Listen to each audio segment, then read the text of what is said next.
Hospital Porters, Pride and Dignity. Stop the New World Order. Welcome to Panmo TV and welcome to the review section of the Watch Read Party for the 5 people you meet in heaven. Had you forgotten?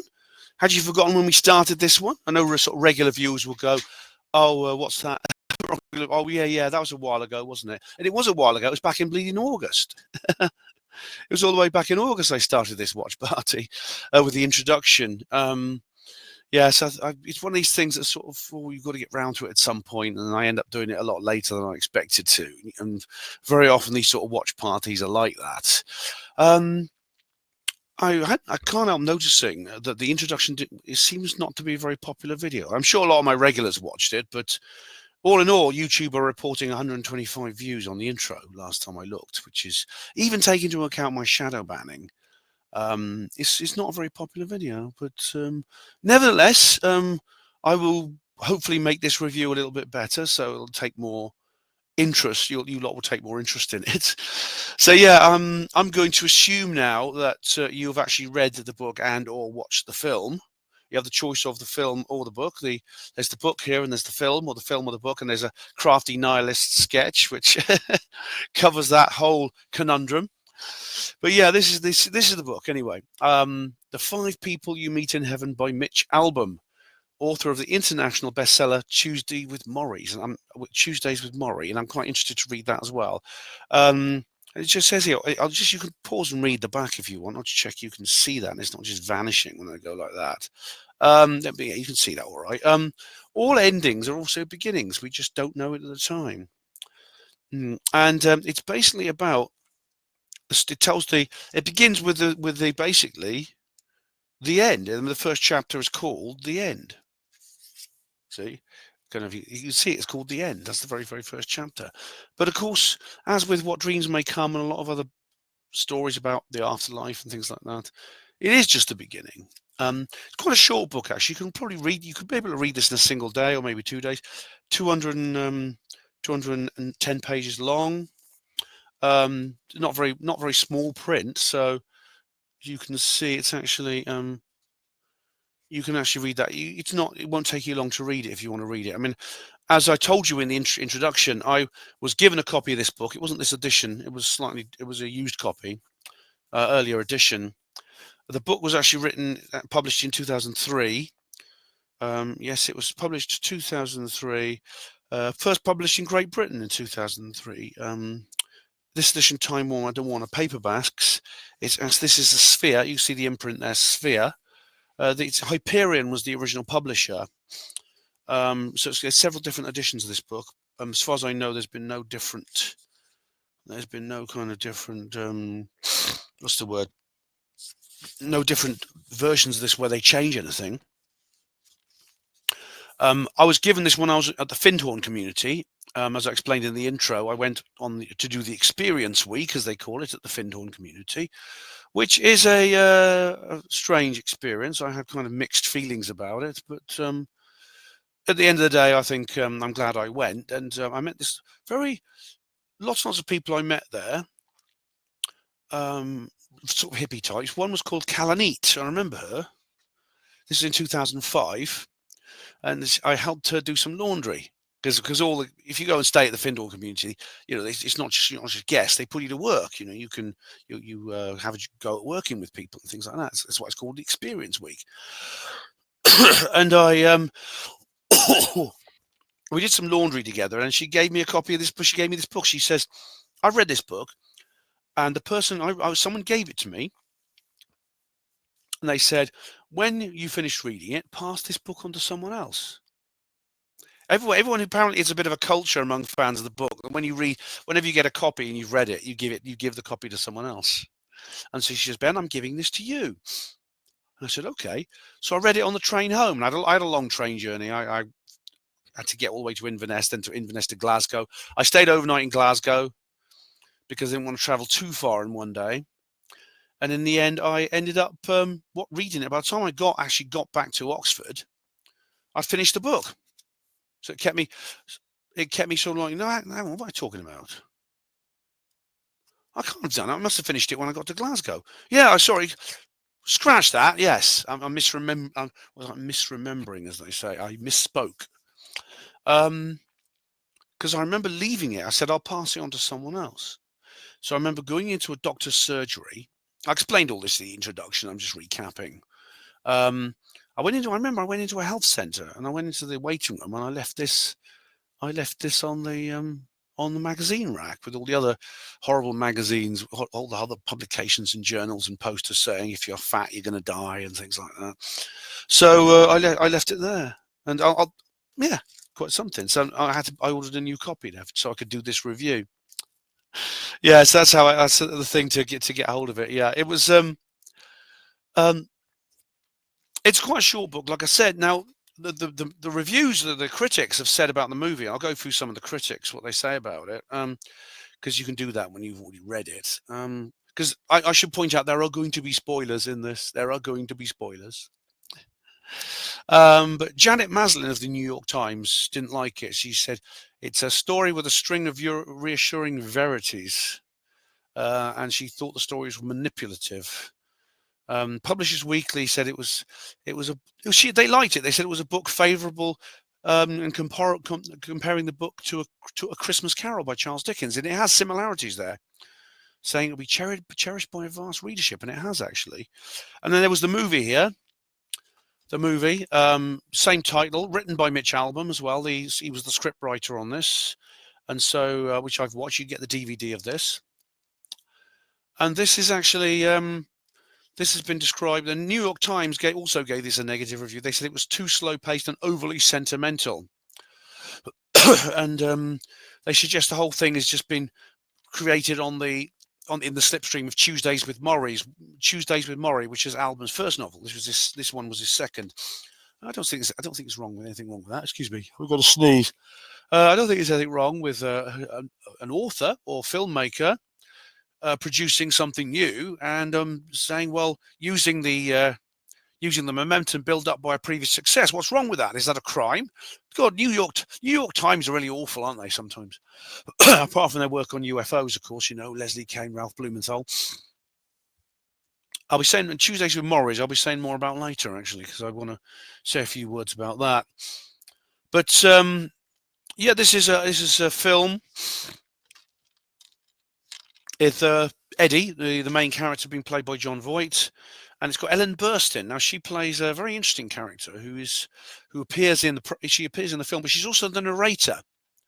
So Ellen Burstyn is a character in the book, but she also kind of breaks the fourth wall at the end because she's the narrator and she actually speaks live to the audience at the end. Is it overly sentimental? Well, by American standards, I would say not. By British standards, certainly. By American standards, it's not overly sentimental at all. Slow paced, yes, it's 2 hours, 33 minutes. But then it was written by the author based on his own book. And I think he wanted to create the entire, he wanted to recreate the entire story accurately. He basically wanted to translate the book narrative into the film narrative as accurately as possible. And it is a very, very faithful adaptation. Even some of the dialogue is exactly the same. So yeah, you'd expect that, seeing as he is the book author, he wrote the film the same way. This is not always the case, because readers of readers of the HPWA blog, and indeed listeners to the Gas Banner, will know that there was differences with the Paper Mask, which was a bloody awful film. It came from a not quite so bad book, written by the same author as who penned the script of the film. So there were distinct differences. Books don't always translate well into film. I've often thought about how the Roswell trilogy would be adapted. Whether I could write the script. And by the way, that's a hint. If you are a film producer, I'm willing to negotiate rights. So that's the basic history of the whole thing.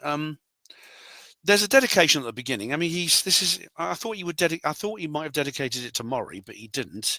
He dedicated it to his uncle, Edward Beichman, my beloved uncle, who first gave me the concept of heaven. Every year, at Thanksgiving, he spoke of the night in hospital. He woke to see souls of his departed loved ones sitting on the bed waiting for him. I never forgot that story, and I never forgot him. Everyone has an idea of heaven, as do most religions, and they should all be respected.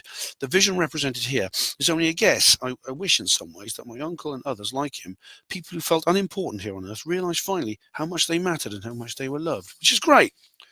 It's true. I mean, this, I'd say the religious aspect of this book, there's no real religious partisanship, or I would say orthodoxy in this book. None at all. It's somebody for people of all religions who could enjoy, or even people with none, people who, like me, who are kind of spiritual but not religious. Even if you're an atheist, materialist, you might enjoy the book. Even the New York Times author admitted it would give comfort and inspiration to people. So even if you don't believe in the afterlife, you might still get something out of this book. I mean, like Richard Dawkins enjoys Bible stories, you know. Alvin himself, his background is curious. I mean, he was a sports writer, as I explained in the intro.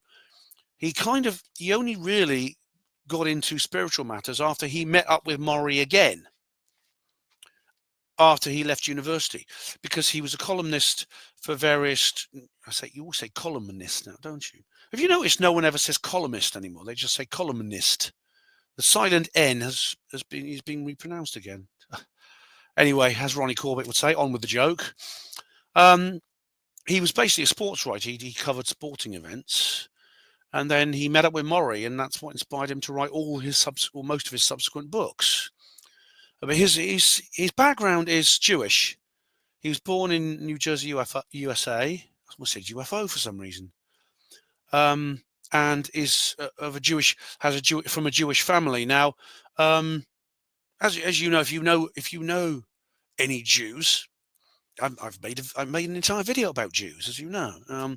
If you know any Jews, you'll know that they vary an awful lot in terms of their beliefs, and there's different kinds of levels of devotion, and there's a lot of conflict within the Jewish community actually over matters of faith. I mean, there's this famous joke that if Robinson Crusoe had been a Jew, he'd have built 2 synagogues on his island, one to worship in and one to refuse to worship in. So, they disagree an awful lot, so much, God. And some people think they rule the world. You must be joking. They can't even rule their own synagogue services. Anyway, so Mitch Albom comes from a Jewish background.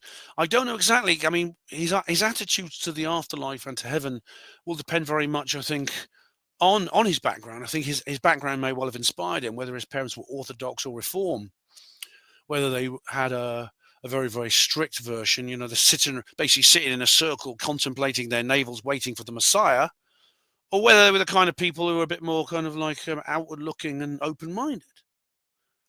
Not that I'm an expert on Jews. I'm not a Jew myself, but I know a few of them. I've spoken to a few of them enough to know, I think, that they have a very interesting attitude towards matters of the divine. So how much his background contributed into his work, I don't know. I don't know, but it'd be interesting to maybe Tuesdays with Maury says more about that, because I've just literally started reading it, because the first chapter of Tuesdays with Maury's is in this book. It's like an addendum. So there's something in the addendum. So the first chapter is called The End, and it tells the story of Eddie. Eddie is a 83-year-old maintenance man at a fairground called Ruby Pier. And he's basically done this his entire life. He feels quite bad about this, because he feels he hasn't achieved his ambitions. This makes him very similar to the George Bailey character in It's a Wonderful Life. And there are similarities between this and It's a Wonderful Life, which I'll go into. It's really interesting, because like you're told at the beginning, and it's like a kind of countdown. It's not in the film, but in the book. It's it's mentioned in the film, but it says this is a story about a man named Eddie, and it begins with him dying in the sun. And it says the last hour of Eddie's life, and it talks about his life, basically going around checking everything's safe in the park, putting oil in the bumper cars, tightening screws on the Ferris wheel, things like that. It describes him, the fact he has a bad knee. He has permanent arthritis in his bad knee because of an injury, which is very important. That injury is very important. And his job was maintaining the rides, keeping them safe. The tilt-a-whirl to the pipeline plunge. And he's so good that he can hear trouble in the spits and stutters and the thrumming of equipment. He's a total expert in what he does. And it says, with 50 minutes left to live. And he goes around various places, he meets a little girl. He has these pipe cleaners in his pocket, and he makes little model animals for the children to amuse them. He likes children, but he hates teenagers because they're really, really annoying. And he's got a couple of colleagues who he's kind of like a father to these younger men he works with, like Dominguez. And this guy Dominguez, this Mexican chap. And he goes around, he gives Dominguez some money to have fun with his. He says here, he pushes money. He says, and he pushes some money into this man's hand so he can have a good time in Mexico. And he has a little hole. There's a hole in the boardwalk of the pier, and he's trying to catch fish. And there's a piece of bologna, like a squid type thing, edible squid. And it says with 26 minutes left to live and things like that. With 19 minutes left to live, and with 14 minutes left to live, it's like a countdown. And things like, how do people choose their final words? Eddie's last words are "get back," because something goes wrong with the terror plunge. It jams, and he's like on his walkie-talkie giving instructions to another man at the top, saying to him, you got to do this, you got to do that. But then he gets all the people off the plunge, but then the plunge then drops like a stone when the cable breaks. As I said, there's going to be spoilers, and he suddenly realizes that the little girl he made the pipe clean thing for is sitting up underneath, and he runs forward to get back, and he grabs her, and then suddenly he grabs her and tries to push her or pull her out of the way, and then suddenly crash, and that's the end. And then he wakes up, and it's interesting because he wakes up. He suddenly finds himself sitting in this teacup ride in the same amusement park. He gets up and he's in the fairground, but it's completely empty. And he's dead. He's actually died. And he meets this man. He meets this man, and he's got his uniform on, his work uniform, and he's got a little badge saying Eddie and Maintenance underneath, which of course is his name and his job. Everyone calls him Eddie Maintenance, thinking that's his name. And he meets this blue man dressed in a turban, like in this Oriental garb, blue man with a beard, and he realizes this is someone he knew when he was a child. This is somebody he knew who was at the fair, the Ruby Pier, because he's always been a part of that Ruby Pier. His dad was a maintenance man at Ruby Pier, so he's known Ruby Pier his whole life. And in the old days, like in like 1920s and 30s, he would be born sort of 1920-ish. They had these freak shows, weird people like Siamese twins, obese women, bearded ladies, thalidomide people like that, and they would say, "Bring these horrible freaks of nature are here for your entertainment." And this guy was he was completely blue. His skin was blue because he was given a silver nitrate as a medicine. Some people still take this stuff, It turns your skin bluish grey. It's not worth it. And Eddie is like a child. He can move like a child. In the movie, he can't speak at first. So this is physical effects. This reminds me of What Dreams May Come, the book, where he is within the afterlife realm changes how he is, and he finds you can run around and jump over the fences like a child. And then he meets this blue man, and the blue man says, "Well, I've been, he said, oh, I knew you when you were a little kid. You were one of the freaks at the freak show." And he says, "Yeah." And he says, "I've been waiting for you. I'm waiting for you to die so I can meet you in heaven. You're going to meet 5 people in heaven, and I'm the first." And he says, why you? And he says, "Because you killed me." He says, "I never killed you." And he says, "You did, because I was driving along in a car one day. I didn't get out much. I didn't get out much because I was this blue guy. Everyone sort of like poked fun at. And you were playing baseball in the street, and you ran in front of me, and I swerved the car, crashed, and it caused me to have a heart attack." And Eddie goes, "Oh no, I should have died that day." And he says, "You didn't." He says, "It's not fair." And he says, "Well, death doesn't have any bearing on fairness. Otherwise, good people would never die." And he says, "Well, now I've told you this. I've been waiting for you. I can move on." to the next part of my afterlife? And Eddie asks him, the girl at the pier, did I save her? And he says, I can't tell you that. And so Eddie then finds himself on a battlefield, and he realizes this was part of his youth, because when he was in his early 20s, he fought in World War II. And now he can move like a young adult. His knee's better as well. He doesn't have the bad knee. And he's in the Philippines fighting the Japanese in World War II. And he finds his old helmet and his old weapon. And then he climbs up a tree. He hears a voice calling him from the tree. And it's his captain. It's the commanding officer in his unit.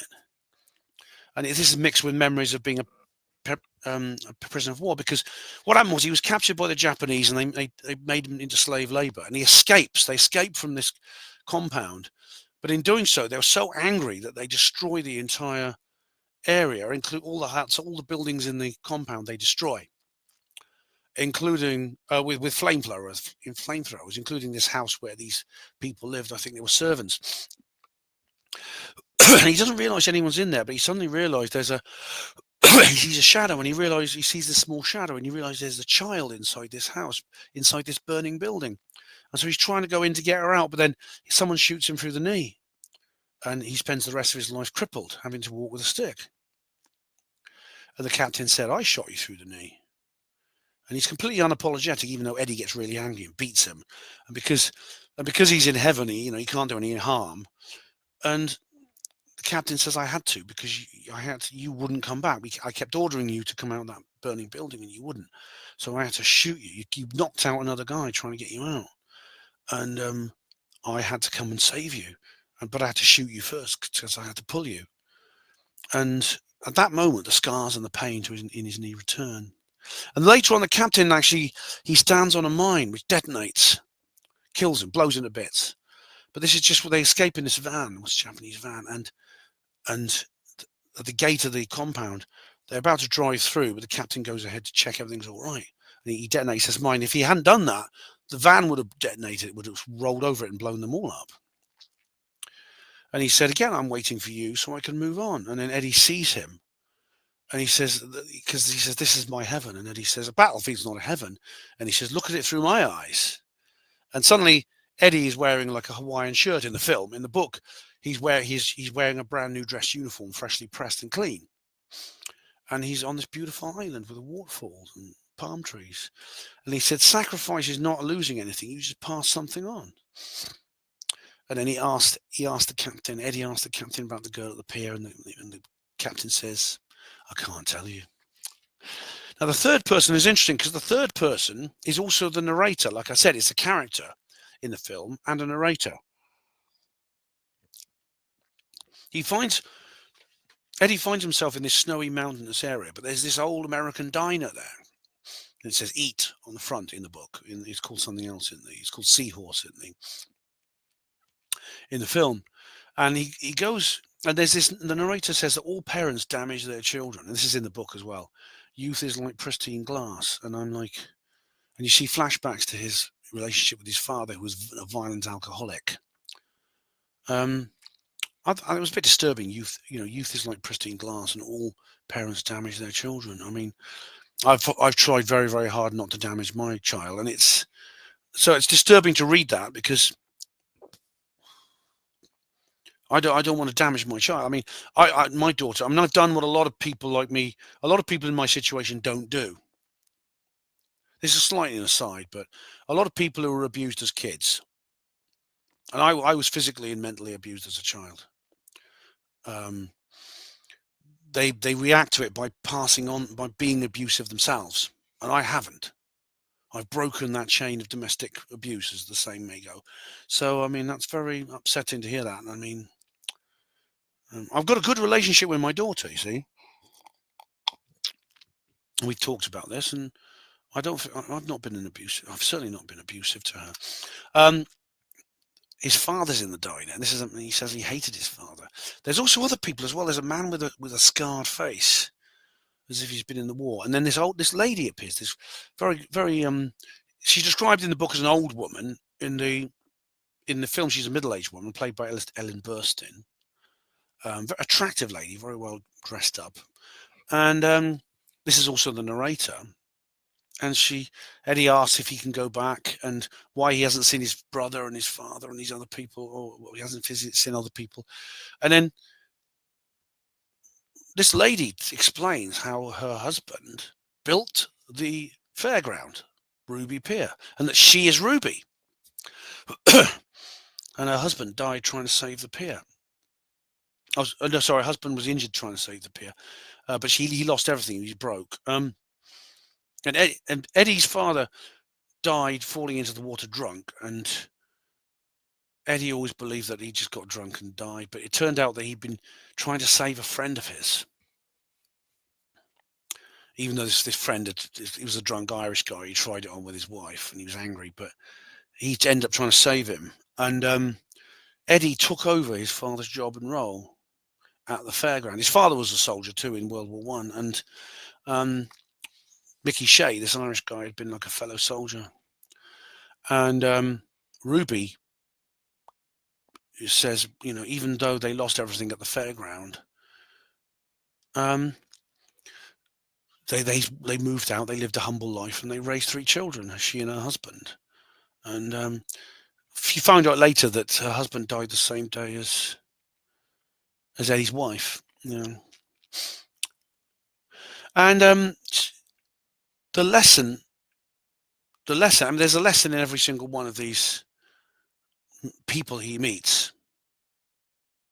The first one was about how death is often dealt randomly, and it's not his fault because he didn't know that the blue man was coming in the car because he's like a kid. The second lesson was sacrifice is not losing. It's not always losing. It's passing on. And the third one is forgiveness. And she says, anger is poison. Hatred is a curved blade. This is in the book and the film. And she's sitting there watching her own husband die, and in the next bed is was it? Oh, hang on, what was it? I think I got mixed up. Yeah, I think. Sorry, it wasn't the wife. No, that comes later. It was his father who he didn't drown, but he got pneumonia and died in hospital after it because he inhaled water and got pneumonia. And she said the diner is her heaven because in the diner there's everyone who's been affected by Ruby Pier. And again, anger is poison, hatred is a curved blade. See, I'm very much a believer in because there's a scene where he goes in where Eddie then goes into the diner and his father is sitting there, and he goes up and he makes this very moving speech where he says, "I forgive you, Dad. It's fixed," and it's very very touching. But his father can't see him. His father is oblivious. Even when Eddie holds his hand, he's oblivious. He's like an image. He's like a 3-dimensional image, a statue. And I'm a great believer in you can't. There can be no forgiveness without restitution. I can't just forgive people unilaterally. I think in terms of, for example, my mother, I can't forgive her because she never apologized to me. She was never sorry for anything she ever. If she was sorry for what she did to me, I mean, a medium, Shirley Bolstock, who's also passed away. Shirley Bolstock, I had a session with her, and she said that my mother had got in touch with me and said that she's very sorry for what she did to me when she was alive.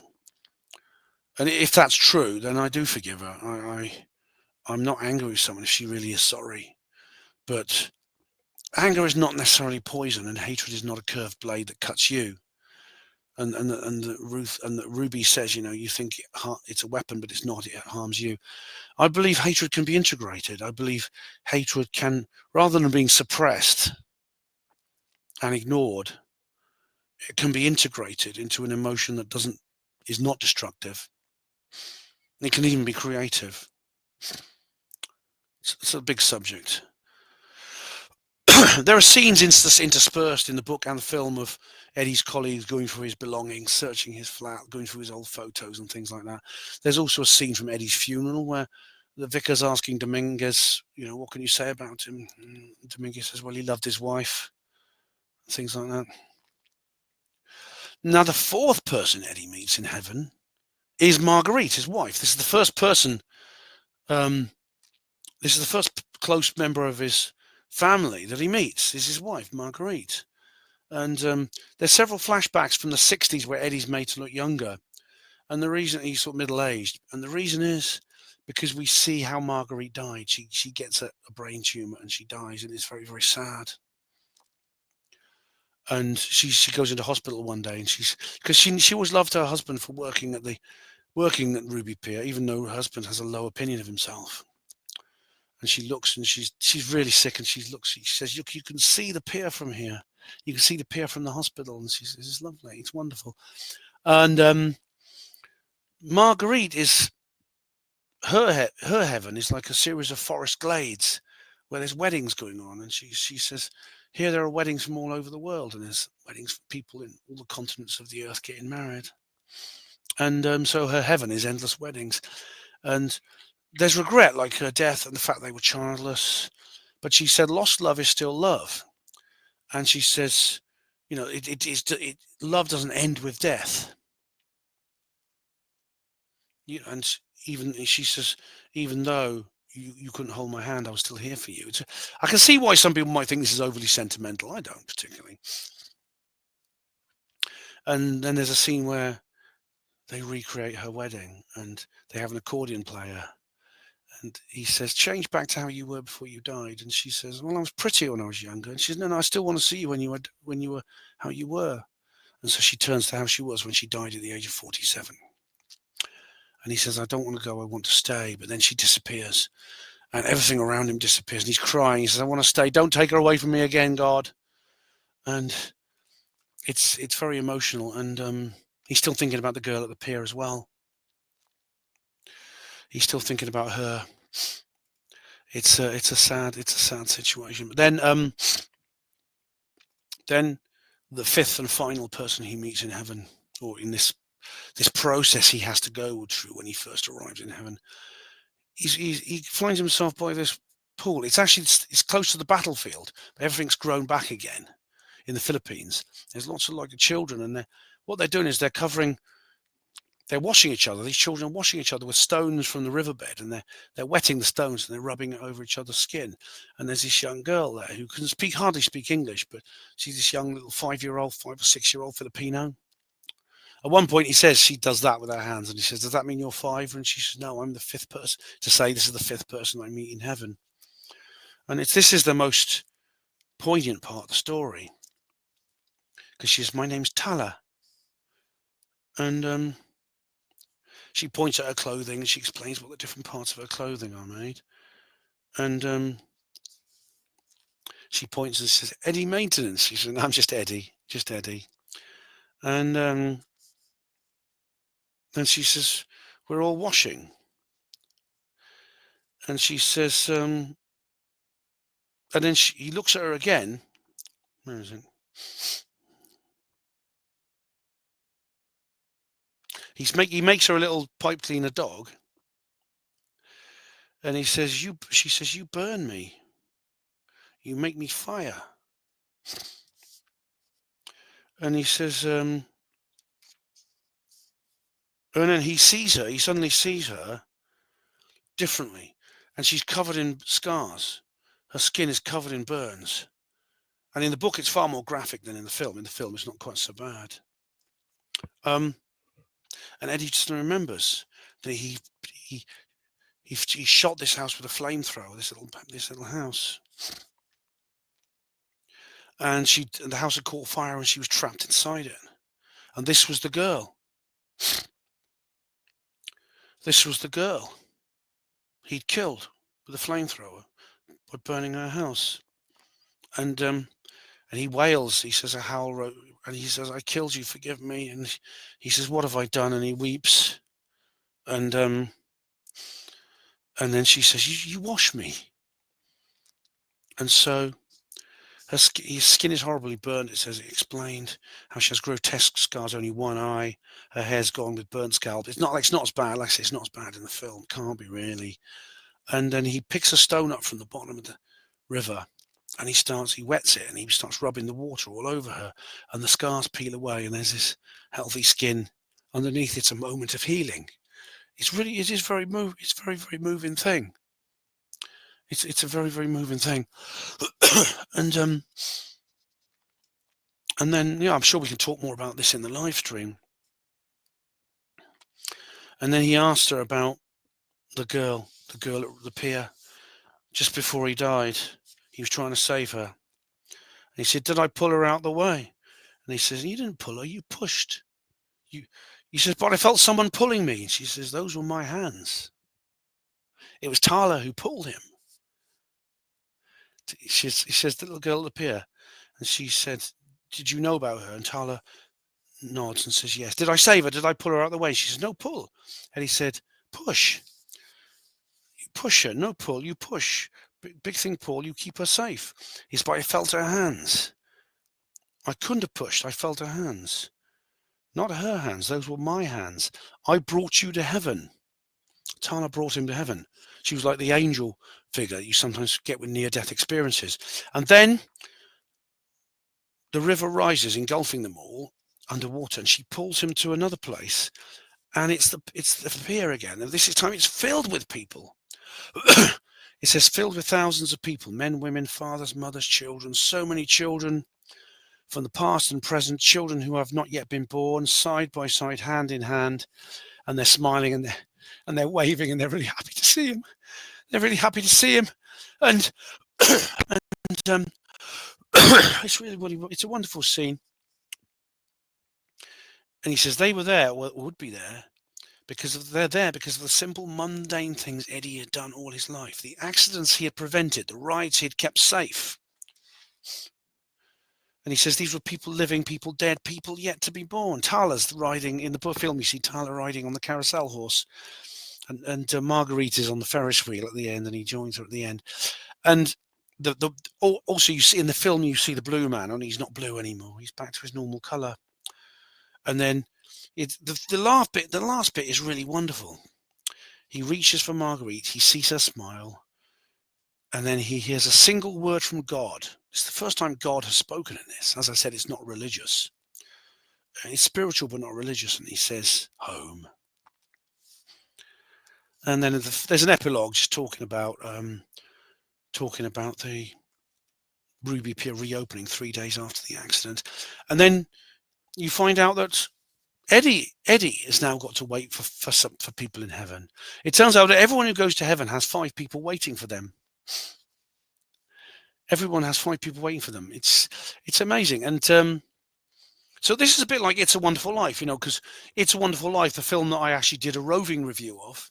It's a very famous 1949 film with Jimmy Stewart. It was shown at the Ultimate Picture Palace here in Oxford. And I did a roving review of it because I thought I'd like to see that on the big screen. Got the DVD, of course, but I'd love to see it on the big screen. But it's about a man called George Bailey who believes he's a failure in life because he works at this building and loan credit union thing. And you must have seen this. It's a very, very good. It's a Christmas film, essentially. And he believes he's a failure because he's never made a lot of money. He's never been rich like a lot of his friends are. And at one point, he finds himself in a terrible situation where he plans to commit suicide by jumping off a bridge.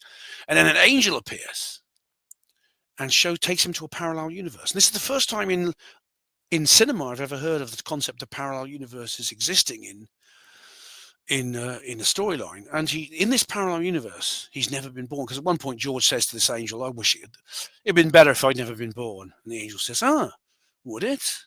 Let me show you." And he finds himself in this hellish nightmare of a place. And the angel says, "This is what the world would have been like if you had never been born." And suddenly George realizes he's had a wonderful life. See, it's good, isn't it? It's very, very good. It's a very, very good thing. That's why I love this film. Is similar in that respect, and it does have similarities to Christmas Carol. It's not the ghosts. He's not in this kind of undead state where he meets the ghosts of Christmas past, future, and present. But he meets these people in heaven, and it's also, I suppose, you could also compare it to Jacob's Ladder. Oh, it's very, very different in tone. Jacob's Ladder is a frightening horror movie. This is a fun, sentimental, charming drama. It's got violence in it. It's got nasty scenes, but it's generally it's fun for all the family, I would say. It's got no swearing in. It's aimed at all. It could be aimed at anyone, the whole family, really. Children could watch it. And, but it has this. It has someone in a kind of world between worlds, between the living and the dead. Also a former soldier, like Jacob in the film, and like Jacob in Jacob's Ladder. But he's in this kind of state between the living and the dead, and he's going through a kind of created world, a kind of simulacrum, a holodeck sort of experience. Because Jacob is in a kind of simulation. He's in a holographic simulation, kind of projection thing, a platonic cave, which he hasn't yet escaped from. At the end, he goes up these stairs, like the man in Plato's metaphor, emerging from the cave. And in the end, you could say this is symbolized by Eddie getting on the Ferris wheel. Yeah. There are sequels, actually. It turns out there are sequels to this. Yeah. Where is it? Here we go. Let's look. It's on his Wikipedia page. Where's his selected books? Yeah. It's 5 People You Meet in Heaven. Then there's The First Phone Call from Heaven, who I've read the brief synopsis, and it's slightly different. I get the feeling it's not quite on the same, even though it has the same kind of title. It's not the same. It's more like to do with ITC or phone calls from the dead, that kind of thing, which, as you know, is a fascinating subject. He has actually written non-fiction. He's written a book called Finding Chica, a little girl, an earthquake, and the making of a family, because he adopted a Haitian orphan. He and his wife adopted a Haitian orphan, which is lovely, but then she died. It's yeah, it's, let me just find the detail. Anyway, Finding Chica. This book marked Alban's return to non-fiction for the first time in a decade after writing these fiction books. A memoir and tribute to Chica, a young Haitian orphan who arrived at Alban's Have Faith Haiti orphanage in Port-au-Prince, being diagnosed with a brain tumor and dying 2 years later. Oh, oh! And it was actually put to music as well. Someone composed music about Chica. Oh. But he did write a sequel to 5 People You Meet in Heaven called The Next Person You Meet in Heaven, where he's reunited with this girl Annie, who's the girl he saved in the book. Wow, the girl at the terror drop he saved. I have to watch that. Sorry, I have to read it. I say watch. I've been watching. I'll show you what I've been watching. Here we go. Yeah, I've been watching this Mitch album, From Murray to Heaven, Search for a Meaningful Life. I've just started watching that. Looks good. And there's also, I'm going to watch this Tuesdays with Murray, because Tuesdays with Murray has been made into a movie. Because I explained this in the introduction, but Mitch actually moved on from non-fiction sport writing into writing about spiritual matters when he met up with his old teacher from university. He went to Brandeis University, where he was taught by he was taught by Professor Maurice Schwartz. He was taught sociology by Professor Maurice Schwartz. But he became so fond of this professor that he actually started switching subjects just so he could be in the same, so he could carry on being taught by Murray. This is what he's talking about here. You don't need to see the Wikipedia page.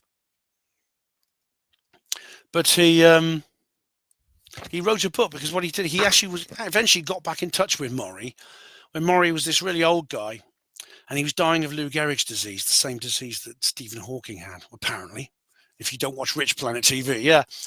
And he felt guilty about not keeping in touch with his old former professor, who became a very, very, very, very close friend. And so he visited him at his home every Tuesday for discussions about life and death. And so while he was doing this, Mitch raised money to pay for Murray's medical bills, and eventually wrote a book about their visits, and which was eventually published by Doubleday in 1997, which was the year. He says that Tuesdays with Murray chronicled Alban's time spent with his professor, published in 1997, and became a New York Times bestseller of that year. And there's actually a Wikipedia page about the book. And Murray Schwartz, it turns out, Murray's got his own Wikipedia page here. He just says, yeah, he was born December the 20th, 1916, died November the 4th, 1995 at the age of 78. And he spent the last part of his life, he spent spending time with Mitch. Every Tuesday they'd talk. So I'm going to watch that. I don't have time to read the book. The thing about reading books is I've got so many other books I want to read. I want to finish the bloody Secret Machines, which I showed you earlier, and I've got other books I want to read. I want to read Neil Ward's new book and things like that. So I'll probably just watch the movie. But there's several questions that have arisen out on this. Just checking my notes to check up everything. I made a few notes while I was rereading the book and watching the movie. Issues I want to issues that I want to raise and questions, because I did so much enjoy the book and the film. The film is a very, very good adaptation, like I said. And I want you to think about this, because I want to raise this question when we do the live stream, the final part of the 3-part watch party. Who are the 5 people who would meet me in heaven, assuming I get there? I wonder. Possibly I don't know, because the people Mitch actually meets when he goes to heaven in this 5-part process of learning, the 5 people he meets are probably, even if he knew in advance he was going to meet them, they're probably not the people he would have expected. The blue man, he only knew vaguely as a child. The captain he knew, but they hadn't seen each other since the captain was killed in the war about 60 years earlier. Ruby he never met, because Ruby was a much older lady who was married to the man who founded the pier, Ruby Pier. This is why it's called Ruby Pier. And the only person he really knows closely is Tala.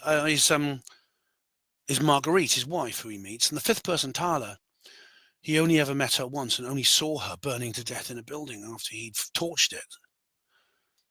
So they're probably not the people he would have expected. So who are the people who would meet me?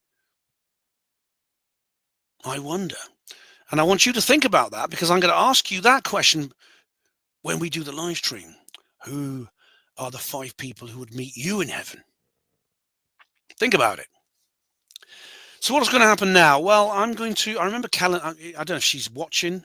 This was like 20 years ago. I don't know if she probably doesn't even know me or doesn't even remember me. But I'm going to take Callanite's advice. When she handed me my copy of the 5 people who I meet in heaven, she said to me, when you finish reading it, pass it on, give it away to someone else.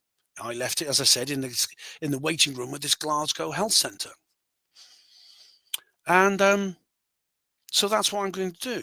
I'm going to give this away. I'm going to pass it on to someone else. How I will do that, I don't know. I might leave it on a bus. I might put it in a charity shop. I might leave it on the bookshelf in the railway station where they have where everyone gets their books to read. But I'm going to give it away. I'm going to pass it on to someone else. Someone possibly I don't even know will pick it up and read it and maybe inspired the way I was. And I'm going to do the same with this DVD. So keep an eye out for the live stream, ladies and gents. I'm assuming, because it was August when I did the introduction, and I always try to leave a long gap between introduction and review, especially when it's read and watch, or just read, because it takes longer to read a book than it does to watch a movie. So I'm assuming you've all read the book and or watched the movie. I'm assuming you have now, which is why there are spoilers in this. And of course, in the live stream, I'm going to assume that some of you at least will have watched or read the book. But you can still watch anyway, but there will be spoilers in the live stream as well. In the meantime, watch out for that live stream. What's coming up next? Well, the countdown to the Trump inauguration is going on, and I'm sitting here biting my nails, thinking, "Oh my God, are the bad guys going to think of anything else to put obstacles in Trump's way?" I hope not. Touch wood. Fingers crossed. Pray to God. Well, I'll do a video coverage of the inauguration. I don't know. I'll see how I feel. Whether I'll do the same thing I did with the election, I don't know. I did a written report on the last inauguration of Trump. Anyway, there's other things coming as well. I'll think of something else to do videos about in the meantime. But thank you all for watching Hapanwo TV. Hospital Porters, Pride and Dignity. Stop the New World Order.